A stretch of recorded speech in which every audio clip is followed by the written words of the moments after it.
Why do you always ruin everything? My mother yelled, her voice slicing through the room like a knife. We were all at the dinner table. I had just tried to bring up something simple, that I couldn't drive Evan to his appointment because I had an early meeting the next morning. That was it. One sentence. One boundary. My mom's face twisted into the same look she always wore when I spoke. Disgust, irritation, like my voice was some annoying mosquito buzzing around her ears. "You're so selfish, Alina," she added, throwing down her fork. "You never think of anyone but yourself." My brother Evan burst out laughing. Classic Alina, always the victim. Dad didn't even look up. He just kept eating, chewing slowly like this wasn't happening. Like he wasn't hearing me get torn apart again. I stared at all three of them. Something in me cracked wide open. It wasn't just the insult, it was the pattern, the repetition, the feeling of being the disposable one in my own family. I had spent years trying to prove I belonged, that I wasn't broken, that I deserved the same love they so freely gave Evan. But in that moment, I knew. It didn't matter what I did or said, I would never be enough for them. I stood up from the table without another word. I went to my room, shut the door, and started packing a bag. Not just for the night. For good. They didn't even check on me. While folding my clothes, I opened the top drawer of my desk to grab some important papers. Birth certificate, social security card, savings account info. That's when I saw it. The old manila envelope with Grandpa's handwriting. I almost didn't open it. I had shoved it away years ago after he passed, thinking it was just more of his endless notes and letters. But something made me stop. Something made me slide my finger under the seal and pull the documents out. And there it was, the deed to the house. Signed, stamped, witnessed, and directly beneath it, the will. A separate letter attached in his neat handwriting. To Alina, I know what they're like. This home should be yours. I sat there, frozen, rereading the lines like I was trying to decode a secret language. Grandpa left me the house. Not them, not Evan, me. All the times I cooked for him when no one else had time. The walks I took with him when he could barely move. The way he used to say, "You're the only one who sees people, Alina. You really see them." He saw me. Even when they didn't, my hands were shaking. My heart was beating so fast it felt like it might tear out of my chest. I kept thinking, what if they find out I have this? What if they took it already? What if it's not real? But it was. It was signed, legal, clear, and suddenly I knew. I wasn't just walking away, I was leaving on my terms, with everything they said I didn't deserve. Everything I'd been quietly holding together while they pretended I didn't exist. I zipped up my bag, tucked the deed into my folder, and left it all behind. The noise, the insults, the silence, the years of being told I was a burden. By morning, they would realize I didn't just pack my bag. I took the deed with me. I wasn't always the problem child. That label came later, after years of being told to keep my voice down, to stop overreacting, to just be easy. When I was younger, I was quiet and thoughtful. I loved books, helped my teachers, and spent hours drawing while Evan played soccer or screamed at video games. I was the kid who made homemade cards for everyone's birthdays, even when no one remembered mine. But somehow, I always ended up being too sensitive and too dramatic, or too much. My mom Nadine made sure of that. She wasn't the nurturing kind. Everything in our house was about appearances, how it looked to neighbors, how we spoke to guests, how clean the living room was. The second anyone stepped through our door, she morphed into a perfectly polished hostess. But the moment they left, the cold returned. If I dropped a glass, I ruined the evening. If I cried, I was trying to manipulate her. If I laughed too loud, I was seeking attention. And my dad? Daryl had checked out long ago. His job kept him late, and when he was home, he melted into the couch with the remote in hand. He let things happen around him, never stepping in. He wasn't cruel, just absent in all the ways that mattered, the kind of man who thought silence was the same thing as peace. Evan, on the other hand, could do no wrong. He was the golden child. He barely graduated, got fired from 3 jobs, and still got a car for his birthday. I, on the other hand, had to save up for a secondhand laptop when mine broke in college. When Evan crashed his car, my mom blamed the road. When I came home late once after tutoring, she accused me of being reckless. But I kept my head down. I did everything they asked, cleaned, worked, even paid part of the mortgage for years without being asked, just to keep things running when Dad lost hours at work. No one thanked me. No one even noticed. When Grandpa passed, I lost the one person who made me feel like I mattered. He used to live with us in the final years of his life, tucked away in the converted den. I was the only one who checked on him regularly. My mom acted like his presence was a burden. Evan ignored him, and Dad just nodded and moved on. But I sat with him, listened to his stories, helped him walk around the garden when his knees gave out. Sometimes we just sat in silence, and it was the most peaceful part of my day. Before he died, he held my hand and said, "You're not the problem, sweetheart. You're the heart of this family. They just don't know what a heart looks like." Those words lived in me, even when the rest of the house made me feel invisible. After he passed, the house got even colder. The arguing didn't happen in screaming matches. It was quieter, crueler. A series of jabs meant to wound without evidence, snide remarks, backhanded compliments. My mom saying, "Maybe if you smiled more, people would like you." Evan asking if I was still reading those sad little books, and Dad looking up just long enough to say, "Let it go, Alina, don't make things worse." I learned to shrink. I learned to smile when I wanted to scream. I moved back home after college to save money while working as a legal assistant. I told myself it would be temporary, but the months turned into years. Rent was impossible, and I didn't want to take out more debt. I thought if I kept my head down, worked hard, and stayed quiet, things would get better. They didn't. Every year, Evan promised he'd get his life together. Every year, he didn't. And somehow, I was still the failure. Still the one Mom yelled at when the groceries weren't put away fast enough. Still the one Dad ignored when I tried to talk about my anxiety. Still the one who had to pick up the slack while they all acted like I was doing nothing. That night at dinner, when my mother yelled, Evan laughed, and Dad stared into his plate, wasn't new. It was the culmination of years of slow, quiet erosion. Years of small betrayals. Years of being reminded in 1,000 subtle ways that I didn't belong. But something had changed, because now I had something real. The deed, the proof, the final word from the only person who ever made me feel safe in that house. I didn't know what I would do next. I didn't have a plan. I just knew I couldn't stay. Not another day. Not another second of pretending that I was the problem. I spent the night on the couch at my friend Maria's apartment. She was the only person I told. We'd known each other since college, and she had seen glimpses of the chaos in my family, though I'd never said much. But when I showed up at her door with a duffel bag and tear-streaked cheeks, she didn't ask questions. She just let me in. We sat up most of the night talking. "Do you really have legal rights to the house?" she asked, wide-eyed. I nodded and showed her the documents. Her jaw dropped. "I always knew they didn't deserve you," she whispered, "but this changes everything." And it did, because for the first time in my life, I wasn't powerless, I wasn't at their mercy, and I wasn't going back. The next morning, my phone wouldn't stop buzzing, calls, messages, missed FaceTimes. "Mom, where the hell are you? You better come back right now. I'm not playing with you, Alina." Evan, LOL, what stunt are you pulling now? "You're so dramatic, it's laughable." Dad, nothing, no texts, no calls, just silence from the man who had been quietly watching me unravel for years. I didn't respond, not immediately. I needed space. I needed to think clearly. I sat on Maria's balcony with a cup of coffee she made for me and looked through the deed again. It wasn't just a piece of paper, it was power, and it terrified me. I had always been the girl who avoided confrontation, who kept the peace at the expense of her own sanity. But this wasn't something I could stuff down or minimize. That house was mine, legally, morally, emotionally. Grandpa had known they'd never accept it, that they'd fight it or pretend it wasn't true.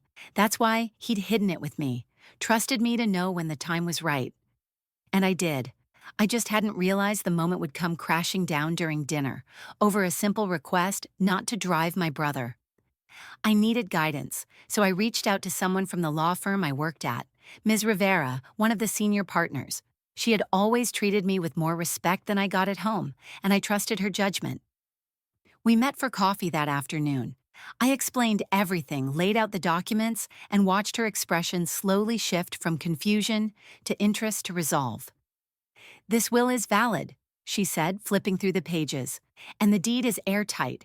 Unless someone contests the will with stronger evidence, the house is yours." My heart was pounding in my chest. But can they just kick me out of the family? Take everything else from me? She looked at me squarely. "Alina, they've been doing that for years. All this changes is now you're not stuck depending on them anymore." That truth hit harder than I expected.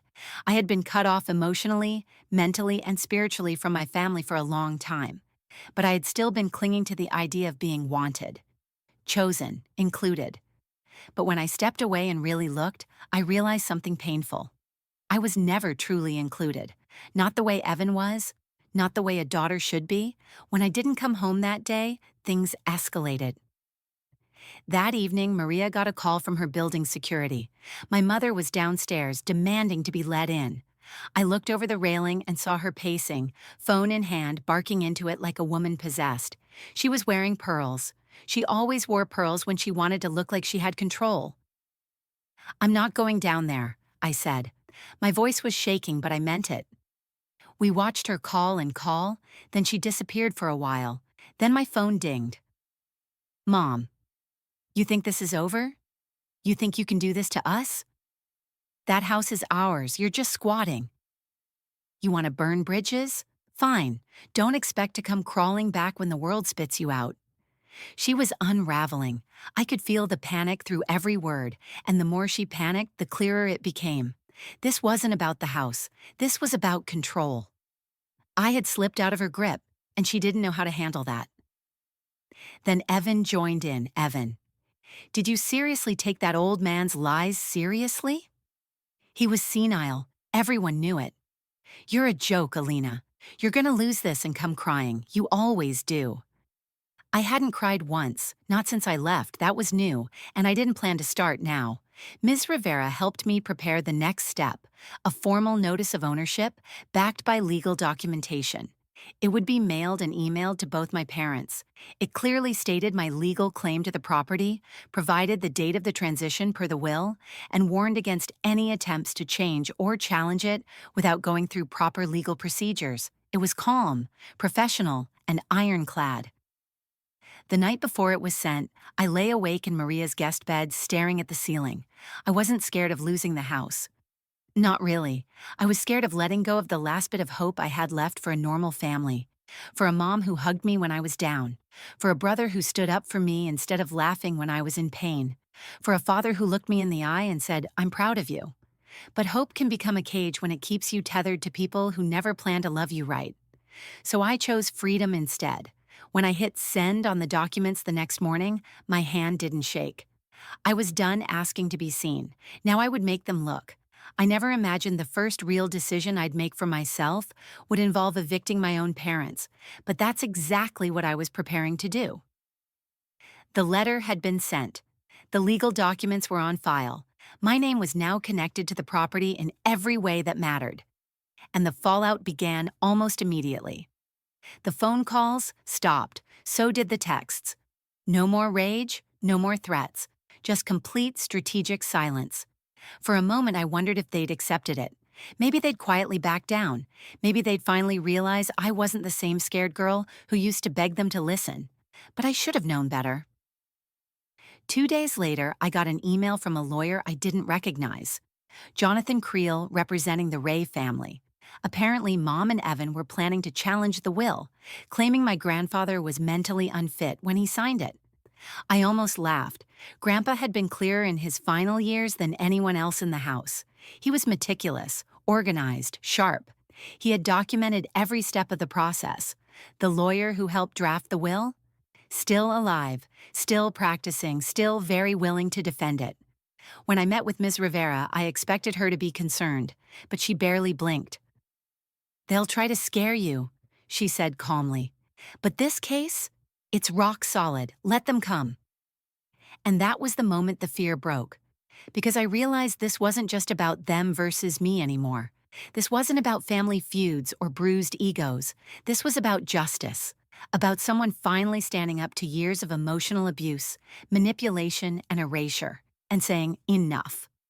I wasn't just defending a piece of property, I was defending the version of me that my family tried to bury. I started preparing. I gathered everything: texts, emails, journal entries, voicemails. I had years of proof that I had been the one caring for Grandpa while they ignored him. I had photos of his condition when I was helping him walk, feeding him, reading to him. I had receipts for prescriptions, lists of doctor's appointments, videos of him talking about the will.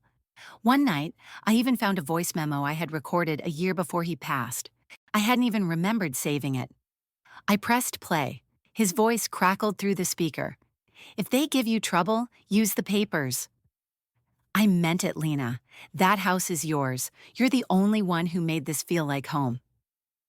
I cried for the first time in days, not because I was afraid, but because someone had finally given me something I didn't have to earn. I told Maria everything. She sat there, stunned, then pulled me into a hug so tight I could barely breathe. "Do you know how powerful this is?" she whispered. "You're doing what so many people wish they had the strength to do. You're breaking the cycle."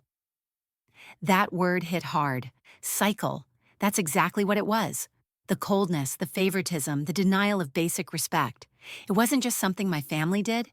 It was how they lived, how they controlled. And now I was breaking it.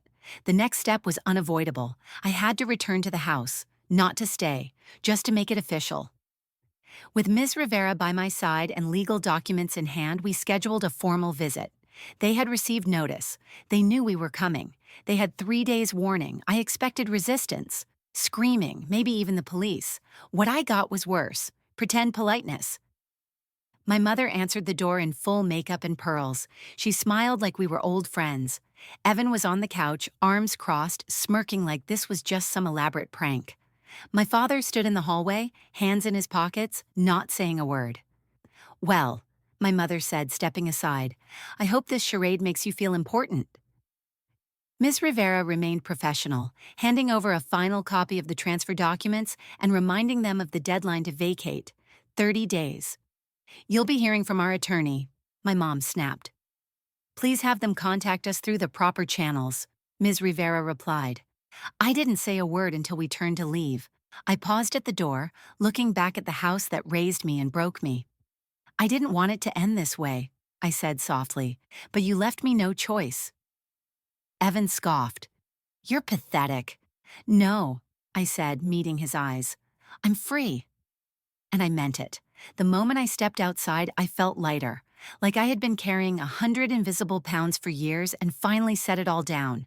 The turning point wasn't just legal, it was emotional, it was spiritual. For the first time, I was choosing myself, not because someone told me I was worthy, but because I finally believed I was. The days after the visit were strangely quiet, too quiet. No lawyer follow-ups, no aggressive messages, not even a passive-aggressive post from my mom on Facebook, which for her was practically a declaration of war. It felt like the calm before a storm, but I wasn't afraid anymore. I had done everything right. I had the law on my side, and for the first time, I wasn't hiding or doubting myself. Still, I was cautious. I drove by the house once or twice, never stopping, just watching. From what I could see, nothing had changed. The blinds stayed closed. Evan's car was still in the driveway, and I knew they were up to something. Then, one morning it happened. I was at the firm, helping with a deposition, when I was called into Ms. Rivera's office. She handed me a document that had just been delivered, an official complaint filed by my mother and brother, attempting to contest the will. The basis of their argument? Emotional distress and undue influence. I let out a bitter laugh as I read their claims, pages accusing me of manipulating my grandfather in his final days, isolating him from the family, and somehow convincing him to hand over the house in a moment of confusion. They even said I had a history of mental instability. The same people who ignored me for years now wanted to paint me as a dangerous puppet master. I almost couldn't believe the audacity. Almost. But Ms. Rivera wasn't fazed. She simply smiled, leaned back, and said, "They just made a huge mistake." She explained that contesting the will would force a full legal review, which meant witnesses, testimony, and disclosure of evidence. And I had all of it. The doctor who treated my grandfather, still practicing and willing to testify he was lucid and mentally competent. The attorney who filed the will, still in business, with dated records, statements, and notarized signatures. Video recordings, photos, voicemails, dozens.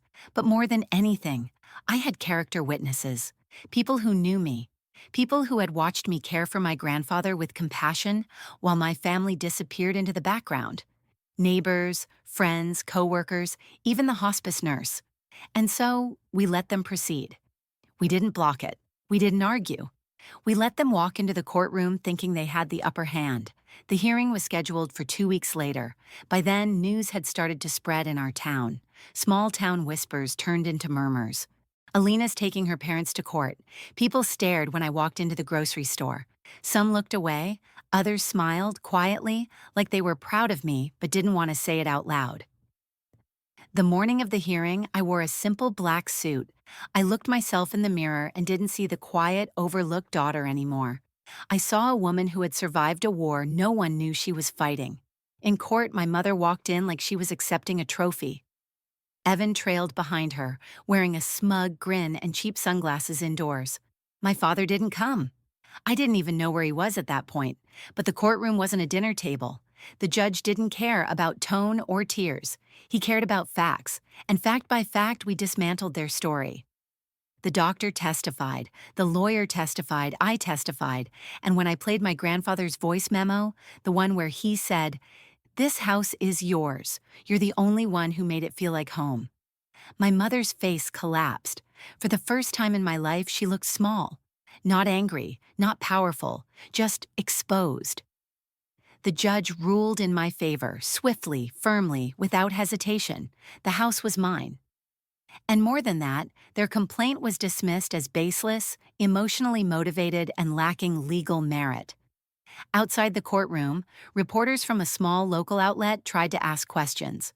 My mother shoved past them. Evan flipped them off. I walked past them all, holding my head high. Later that evening, I went back to the house. They were gone. All of them. The door was left slightly open like a final insult. But when I stepped inside, I wasn't angry. I was relieved. The silence wasn't heavy anymore. It was peaceful, sacred. There was still dust, and the carpet smelled like old shoes. But it was mine. I walked through each room slowly. I touched the walls. I opened every window. And when I reached the den, my grandfather's old room, I sank to the floor and cried. Not out of pain, but out of something I never thought I'd feel again in that place. Freedom. The house wasn't haunted by them anymore. It wasn't a prison or a place of shame. It was home, mine. I didn't celebrate right away. There was no party, no champagne, no wild victory dance in the hallway. Just me, sitting alone in the living room of a nearly empty house, staring at the walls I had once wanted to run from. I thought winning would feel louder, flashier, but it didn't. It felt quiet, steady, solid, like breathing air that wasn't laced with judgment anymore. The days that followed were filled with cleanup, both literal and emotional. The house was in rough shape. Evan had punched a hole in one of the bedroom walls. The fridge was empty, the garden overgrown, and someone had scratched the words, "selfish bitch," into the back of a kitchen cabinet door. But none of it shook me. None of it made me question what I'd done. If anything, it reminded me why I had to do it in the first place.